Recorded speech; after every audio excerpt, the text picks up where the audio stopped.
What are you guys going to do with Dwight Howard? Well, that's a good question, and, considering the Chris Paul stuff here, I thought the next shoe to drop, obviously, would be that the Lakers were going to acquire Dwight Howard for Andrew Bynum. But now, I don't – if Chris Paul can't go to the Lakers, I don't know if David Stern's going to allow Dwight Howard to go to the Lakers or anywhere else. Now, what do you think the trickle-down effect could be? Well, if it's true, if he can, and I don't know how, if I'm Los Angeles, I hire an attorney. But it would be great news for Magic fans, obviously, because if, like I said, if he can block Chris Paul, he can block Dwight Howard, and this is just going to be a mess. This is a real problem if this is true.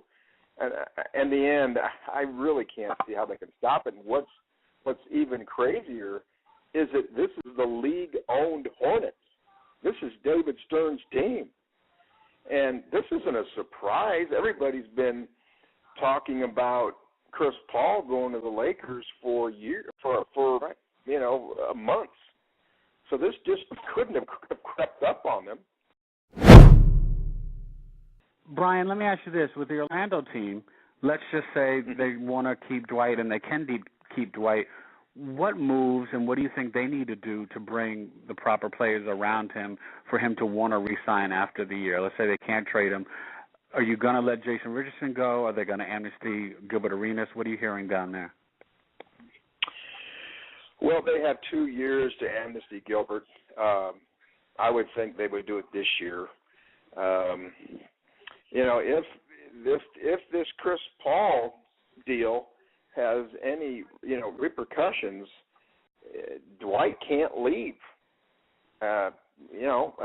So if that's the case, they're okay, but I don't think they can afford Jason Richardson.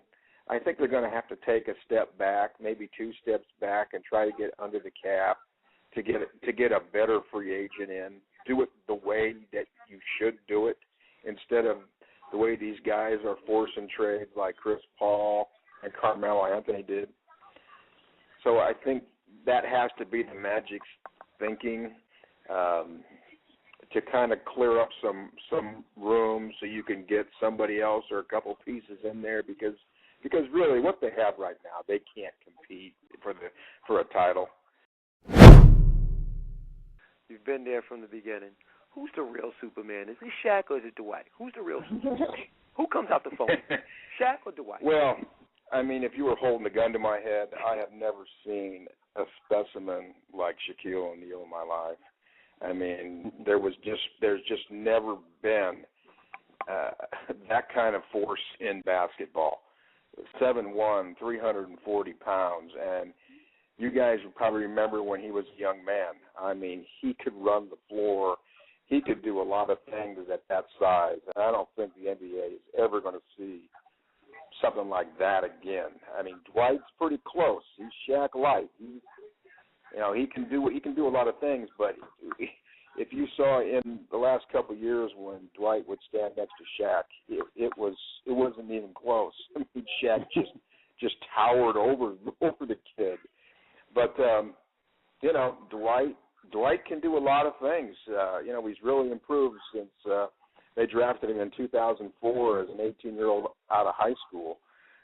His offensive game has expanded, and everybody knows he's the best defensive player. Not just the best defensive big man, but he's the best defensive player in the league. And as you can see right now, everybody wants him, and to me, he is the best building block in the NBA. I'd rather have him over LeBron, Rose, Durant.